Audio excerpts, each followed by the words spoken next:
All right, we are live. Welcome everyone as folks start to join us. Excited to be here. We are going to be talking about compliance at scale and how modern GRC platforms are accelerating federal modernization. I'm super excited for this conversation. My name is AJ Yan. I'm the Director of GRC Engineering at Acquia. I'm joined by Gavin Maxfield, who's the Vice President of Customer Success and Services at RegScale, and Lloyd Evans, who I work with. He's the VP of Governance, Risk, and Compliance at Acquia. Lloyd and Gavin will tell you a little bit more about RegScale and their companies, but we want to jump right in to talk about this topic that I think a lot of people are hearing. You know, GRC platforms are top of mind for folks across the board, especially in the federal space. And we're going to talk about why we need these tools, why traditional tools typically fail, and the role of these platforms in supporting some of these modernization efforts. So just to start, Gavin, I'm going to kind of start with you. Why do you think, you're working with a ton of folks in the federal space, ton of agencies, and helping them solve these problems? Why do you think there's been such a focus on GRC platforms in federal environments over the last few years? Yeah, that's a really good foundational question to launch us off here. And before I get into that, I will say thanks for having me, and really happy to hang out with you guys today and spend a little bit of time during the day to chat. We love Acquia at RegScale, so really pumped to work with you both. Just to back up too, in terms of what RegScale is, we are a continuous controls monitoring, or CCM, platform. Our platform delivers constant audit readiness and continuously self-updating paperwork. RegScale also delivers hybrid and on-prem solutions, so you can integrate compliance as code into your CI/CD pipelines, speed up your certifications, reduce costs, and future-proof your security posture. Specifically, my team works with our customers to modernize their legacy GRC programs. And in short, we help teams get out of their legacy GRC and into real-time compliance with automation and AI. To answer your question, though, AJ, I think largely because RMF and FedRAMP are still so document heavy and talent constrained, while systems are now cloud native and changing daily. Point solutions can fix a piece of the puzzle, but ultimately robust platforms can unify your controls, evidence, and reporting across teams and tools so programs can actually scale. I will say, legacy platforms being used in federal environments were built for point-in-time compliance and risk management, not for today's ephemeral kind of like fast-paced cloud environments at all. I will also say, working with customers that we are noticing in terms of the past, 5 to 10 years that, and this applies federal and commercial, that people that are working with companies like RegScale, their starting point is actually a pretty solid foundation, but they actually, have processes and workflows, and everything's just very, very process heavy and manual. So the foundation is there, but the programs that they have today simply cannot scale. So they're looking for something better. Yeah, great point. I think what's super interesting about our space that we're in GRC is how much the rest of security has evolved over the last decade or so. As you're talking, Gavin, ephemeral instances, just kind of this nature of a very, very living system, or what most systems are today. And then thinking about point-in-time solutions or point solutions, it just doesn't really make sense in today's world because things have just changed so much. So really good points. Lloyd, if you could tell folks here, if this is their first time hearing about Acquia, a little bit about Acquia, but then what gaps have you seen as you've taken folks, from that traditional compliance efforts, seen a lot of traditional compliance tools, to now, we're getting the opportunity to work directly with RegScale and seeing some of these more advanced platforms. What are some of the gaps that you saw previously in these tools in this process that GRC platforms like RegScale are now filling? Yeah, thank you for the introduction, AJ. If you haven't met me, I'm Lloyd Evans, VP of Governance, Risk, and Compliance here at Acquia. Come up through a lot of federal compliance pathways, worn many hats through that journey. Excited to also, lead a continuous authority to operate program at a leading federal agency. And all of that is and has been a part of Acquia. Acquia is a service-disabled, veteran-owned small business. We really specialize specialize in cybersecurity services across both federal and then state, and then also a little bit of commercial, but primarily federal and state delivery. So that spans security services, GRC engineering, and really all of the topics that kind of encapsulate and umbrella the conversation we're having here today. To your question, AJ, on gaps in current tooling in federal environments, just some kind of concepts come to mind when speaking about this that I'll hopefully be able to pull nuggets from as we continue the conversation. The first is just requirements, right? A GRC tool is a very normal requirement within federal agencies, and one that is likely not going to be going away anytime soon. There are methods out there in terms of being able to achieve waivers and find ways around having things baked within the GRC tool. But then this also because of requirement and having a centralized kind of like source for the compliance information for systems across federal agencies, we start to come to one of the concepts that I think is very relevant for this conversation, which is we shape our tools and then our tools shape us. And so by choosing a traditional GRC tool, which I've worked with a few of them, they're largely the same, just a very familiar interface. You kind of use one, you've used them all.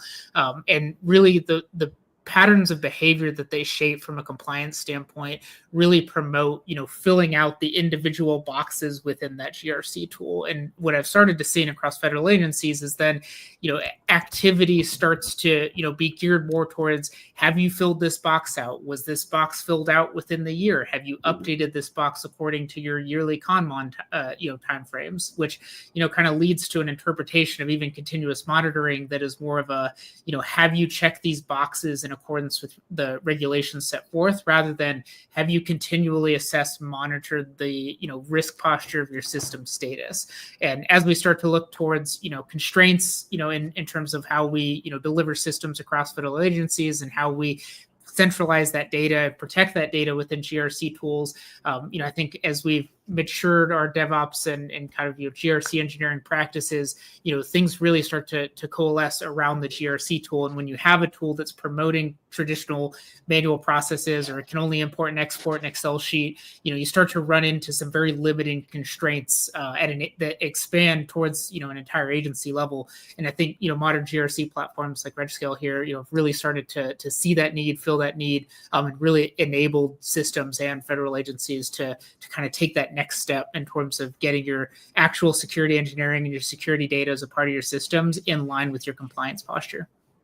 Yeah, absolutely. I think that piece that you hit on there around enabling the federal teams, enabling these federal systems to accomplish those goals and get that alignment, to me, the tools help us really kind of figure out and close the final picture of this whole GRC engineering stuff that we're doing, right? Of bringing together the security data with the compliance data, putting it in one place and in a manner that allows folks to make very informed decisions. I think that's what we have to remind folks of, that this is all about allowing us to make good risk-informed decisions. One of the things I've loved working with RegScale and the team there is just kind of the transparency, the honesty from the beginning. Lloyd, I want to ask you first, but federal leaders are probably listening to this or going to listen to this, and they're kind of getting excited, and they probably have seen a lot of marketing, but what are, realistic expectations they should have when implementing these platforms? What are some things they should be thinking about when going into looking at a tool from just being a realistic perspective?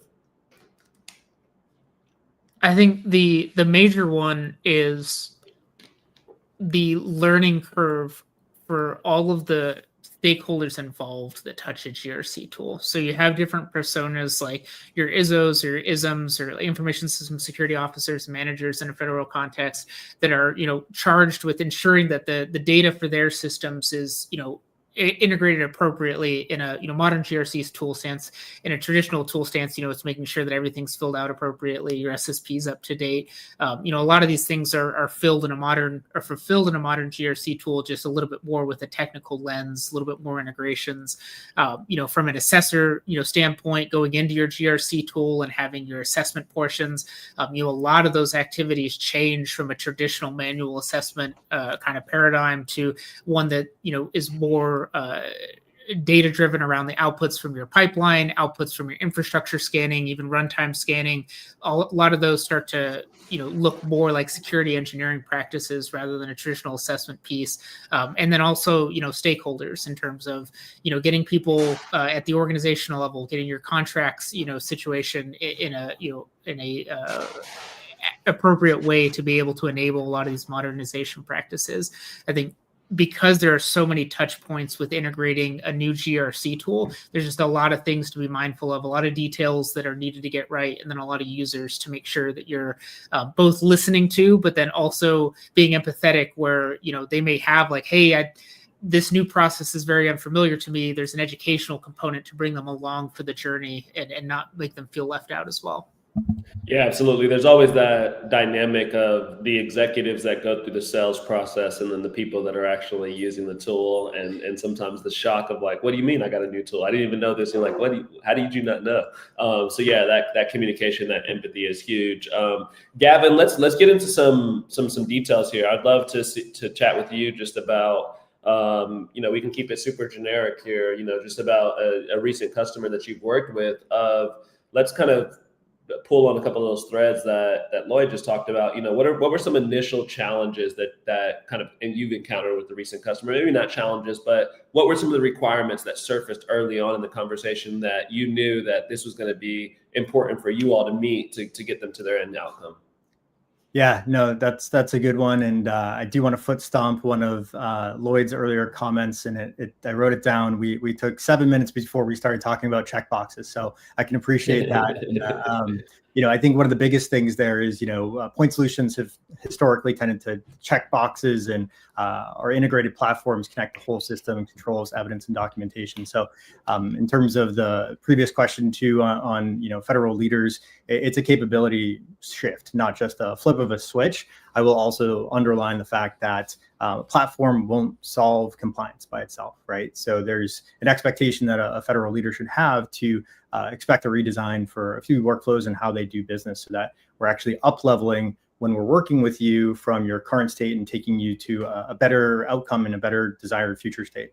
But to answer your question on the requirements and some of the pieces that we looked at with a recent customer, I'll give some examples here. We had two themes that came through immediately, and it's not rare that these themes come up when we have initial conversations, whether it be in the sales cycle or when my team interacts with our customers from an implementation perspective. But the first theme was really, hey, we want to automate this brutal process, right? So they were drowning in manual evidence pulls, screenshot chasing, hand-stitched SSP updates. And the ask from them was clear: to make compliance a byproduct of their normal work. So what that equates to is wiring into scanners and ticketing and other things so that controls check themselves and evidence stays fresh and POAMs update automatically. So thematically, just broad strokes here, that's the first thing is automation. The other piece too is typically working backwards from a picture, right? They have this vision in mind of what this dashboard looks like. What can we tell the story about our posture? How can we communicate this to the CISO to really, illustrate where we are at as an organization? So to put that a little bit more succinctly, for a second theme was we need to see our groups more clearly. Leaders couldn't get a clear current view across systems and programs, what's passing, what's drifting, who owns it, how does that actually roll up to an ATO boundary. They wanted portfolio level dashboards with drill downs by system, control family, and owner, plus some simple KPIs like cycle time, evidence freshness, so on and so forth. So as we worked with that customer, we took a philosophy of automating the grind and making posture visible. It was a little bit of our mantra, and I can talk about it in more detail, but we also came up with a first value for them as well, to really take the first bite of the elephant, as they say. That's awesome. That's awesome. Lloyd, have you seen kind of that same initial requirements aspect of like, hey, we want to automate as much as possible. We need some visualization. And is that kind of typical what you're seeing as well from federal leaders? Yeah, I think that from an enterprise or from a federal CISO level, stakeholder standpoint, you're really charged with viewing these risk posture in tune with where your systems are actually at within development, and over, potentially hundreds, even thousands of systems. And, what often happens, again, kind of pulling on the thread of like our tool shape us, is that when you have a GRC tool that isn't integrated with your system data, often the risk metrics that you're tracking are how well the ISOs within your organizational sphere are updating the GRC tool, and really limited to the quality of data then that they are updating. And then it becomes, an impossible job where even the best ISOs can struggle to maintain, actual quality data of the GRC tool through manual processes, keeping in line with the system, and, even then keeping in line with the system that could be updated, multiple times a day. Your tangible, like what risk you're actually tracking, then becomes what we affectionately call like checking the boxes, right? And so I think as you're charged with bringing down risk for an enterprise, there's a lot of new vulnerabilities and new ways to exploit those every single day. You really are looking at, okay, how can we leverage our GRC tool to be integrated with our systems, so that way the data that I'm looking at from a dashboard perspective is actually reflective of the data that's being pulled from each individual system, and isn't just a reflection of the human labor that's reflecting that work. Right. Yeah, that's huge. That's huge.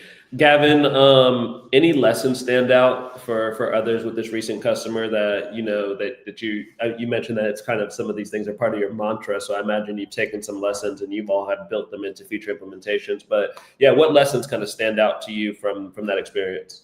Yeah, and it's typical for a lot of different customers, but really figuring out what your first value is so that we can define done. What does good look like? What does done look like?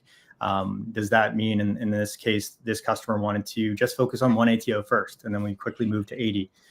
So, what is your first value? How can we illustrate success early? And how can we, leverage outcomes that they can measure as well? In addition to those wins, I would also say, lessons here are mapping wins by persona upfront. So, saying, hey, how can this be a win not only for our team and the core kind of project group that's helping with the implementation, but how does it become a win for IT and security and compliance? I think that helps massively from stakeholder buy-in and showing how this can actually add value, not only to the overall organization, but to them and their day and individually where they sit.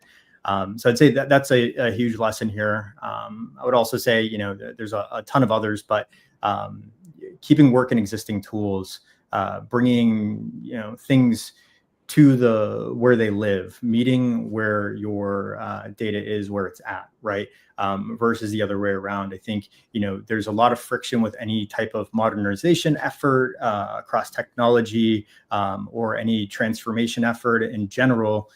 So meeting your organization and where those things live, where they're at, eases that friction quite a bit.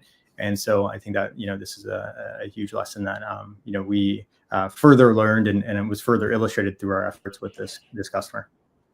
Yeah, that's awesome. I love the concept of living off the land. I used to talk about that when I taught at the SANS Institute, of like, you just got to go meet people where they are. And you get so much more buy-in when you do that, when you at least even start there. So that's huge. So you talked about kind of identifying some wins by persona in the early days. I imagine as the process goes on and kind of the tool goes on, you start to identify other results or outcomes that you can really point to show success. What are some of those things that you all look at from how you quantify results or outcomes that show the impact of the platform? Yeah. And so, there's a lot of benchmarking that we do at the beginning and kind of gauge their current state and try to understand, like, okay, where's the pain at? Like, point to the pain, where does it hurt the most? And let's, kind of go from there. So this customer in specific, we've cut 36-week on average for a new product to reach ATO. That is, a significant decrease. The other thing when we, in terms of practicing what we preach, in terms of real-time kind of ROI calculation and things, we actually now also baked into the platform have an AI-driven cost savings calculator that tracks the impact in real time. So it actually estimates hours and dollars saved per month as it calculates some of the automation there, so that your leadership team can translate your modernization effort into a living, breathing ROI number that they can see on a dashboard view. So that's really resonated and had some really good wins from our customer base, and is resonating well with them. So there's quite a bit there, but ultimately, that's where we've seen it.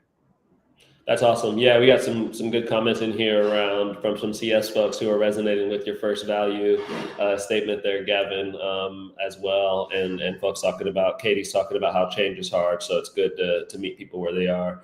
Lloyd, I kind of want to pull a little bit on the automation piece. Let's get in a little bit more deep dive of the platform. Where have you seen automation make the biggest difference for federal agencies? Like, what's the areas that you're seeing that just have the biggest impact from an automation perspective?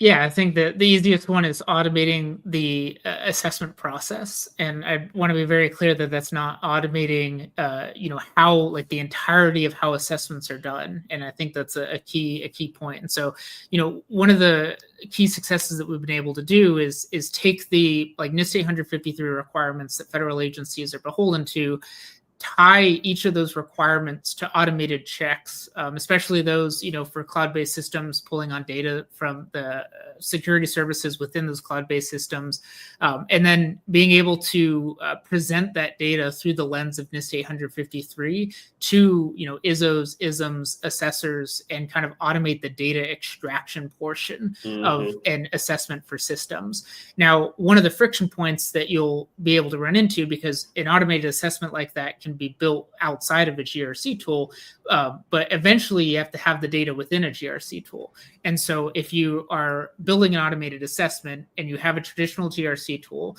usually what the pattern will follow is that you'll then, a byproduct of your automated assessment will need to be an Excel sheet that needs to then be imported into your GRC tool or uploaded. And then you're kind of just like automating a very small part, but again, to how our tools shape us, you still need to like check this particular way that the data is reflected, which it doesn't really lend itself to, all of the benefits from automation that we have. And so, I think one of the things, for a modern GRC tool like RegScale is being able to leverage those data integrations, pull data directly from the like cloud service providers or from your pipeline, reflect those within the GRC tool. And then an assessor's job really then starts to look like evaluating the level of quality of an assessment, making sure that, your system is below the acceptable risk thresholds for the respective agency. And then actually, being kind of like a guide almost towards, ensuring that the system is remediating risks as they come up for that given system. Yeah, that's huge. And I think to your point, I think we're moving into a world where it's evidence quality over evidence quantity. And I think with the data integrations, we're getting higher quality of evidence like you said, for the assessors to do their job. Gavin, as we think about automation, right, it's kind of like a buzzword at this point, probably in GRC. But obviously, we want to automate for a reason. We want to connect some of this compliance automation to broader risk management decisions. You mentioned earlier dashboards as well for kind of some real-time monitoring. How are you all at RegScale thinking about and have done taking the automation efforts that you've built into the platform and connect those to risk decisions, connect those to the dashboards and things that, like you mentioned, different personas, right? There's not just one person that's going to use your tool. There's different people. How do you connect compliance automation to that so that we get real outcomes from the automation? Yeah, no, it's a very solid question. And you said something there too that, lit a light bulb in my head around quality versus quantity of evidence. I think that is, like, I'd like to foot stomp that further. Like, one of the automation philosophies, and to your point, like, where does the line blur into buzzword here for automation? You shouldn't automate that, right? We want to make sure that when we're automating, we're intentional about it, and those things are, happening for a reason and well thought through. So just wanted to further foot stomp the quality versus quantity there. To answer a question more specifically around some of the tie into risk management decisions, the platform and customers we work with, we use their activities to roll up into enterprise-wide risk scores and posture by system so that they can drill into the portfolio view straight into a system security plan, a failing control, and the evidence behind it, right? So not only is it a visualization of where their organization is at, but we can actually drill into it and action it accordingly. So, when we talk about making risk management decisions and things based off of this information and the work that's being done in the platform, that's kind of tactically how we see teams interacting with RegScale and platforms like RegScale to work through that. Specifically, we have organizations that leverage multiple risk models, and they can also run by using our business impact areas and control families. You can slice and dice by different risk lenses too. So looking at risk from a cybersecurity perspective versus a financial or a mission or a compliance perspective, I think is really important when we talk about broader risk management decisions. It's who are we talking about here? What lens are we viewing this from? I think is an important one. But in a nutshell, I'd say, compliance automation feeds live risk to score it our customers' way, quantify the dollars, and trigger action, and watch risk burn down in real time. Lastly, on this note, I will say there is also within the platform baked in quantitative programs where you can estimate, annual loss expectancy and run Monte Carlo simulations to show loss distributions and compare treatment options so that you're not just talking theoretical, you're actually looking at, hey, here's what the numbers are telling us and where to move next. So just to tie it in there from a risk decision perspective. Yeah, that's awesome. That's huge. I think what's super key there that federal leaders should hear is that your compliance automation should lead to a lot of that, should lead to activity, should lead to risk decisions. As we're coming up at the end here, I'm kind of going to hit on two things and then let you all both give us some closing thoughts. Lloyd, working with you, I think this is something that's probably like a superpower of yours of being able to help with the strategic implementation of something like this across a very large organization. So if you could give, don't give all your secrets away, but if you could give a secret or just kind of some tips to help drive user adoption and training in environments that would be resistant to change, right? Like we talked about where maybe a federal leader, CIO has said, I need a GRC tool for all of these reasons, but the product teams might not understand those reasons. What's that tip that you've seen to help drive that user adoption and training in those type of environments?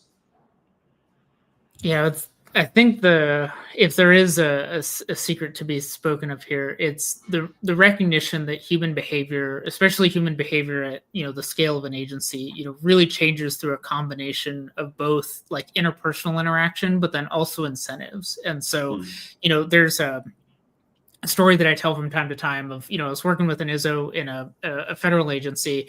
I was trying to get them, on board with a more modern way of risk scoring. And, we had a lot of back end things that we were working on to, enable this like more accurate way of scoring and evaluating CVEs.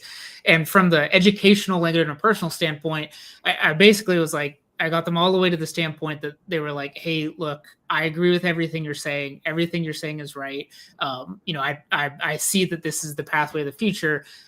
Unfortunately, in order to like meet the letter of my particular job as it's described in my contract, I need to keep doing it the way I'm currently doing it.